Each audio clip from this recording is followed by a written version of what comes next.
தக்ஷிதா இங்கே வந்து மழை எப்படிக்குதுன்னு சொல்லு. ரெயின் எப்படி பனி பெய்யுதுன்னு சொல்லுங்க. சொல்லு. பனி எப்படி இருந்துச்சு இன்னைக்கு காலையில இருந்து? நீங்கள்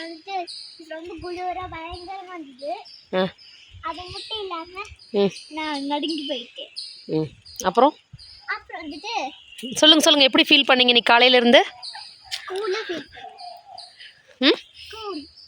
பயங்கர கூலாக ஃபீல் பண்ணீங்களா? ஸோ டியர் ஃப்ரெண்ட்ஸ், எப்படி இருக்குன்னு நீங்களே பார்த்தா தெரியும் உங்களுக்கே. ஸோ இன்றைக்கி பயங்கர மிஸ்ட்டுங்க. ஊட்டி மூணாரை விட பயங்கரமான மிஸ்ட்டு. ஸோ ரோஜா கார்டனில் தான் இருக்கும். ஏற்காடில் இருக்கிற ரோஜா கார்டனில் தான் இருக்கிறோம். ஸோ வேறு லெவல். இன்றைக்கி வந்து சான்ஸே இல்லைங்க, அவ்வளோ மிஸ்ட்டு. அண்டு ஒரு 10 மினிட்ஸ்க்கு உடனே மழை பயங்கரமாக இருந்தது. நீங்களே பாருங்கள் எப்படி இருக்குன்னு. ஸோ இப்படி இருக்குதுன்னு சொல்லிட்டு நீங்களே பாருங்கள். நீங்கள் ஸோ இந்த மாதிரி ஒரு கிளைமேட்டில் நீங்கள் ஏற்காடு போகணுன்னா இந்த டைம் உங்களுக்கு கரெக்டாக இருக்கும்.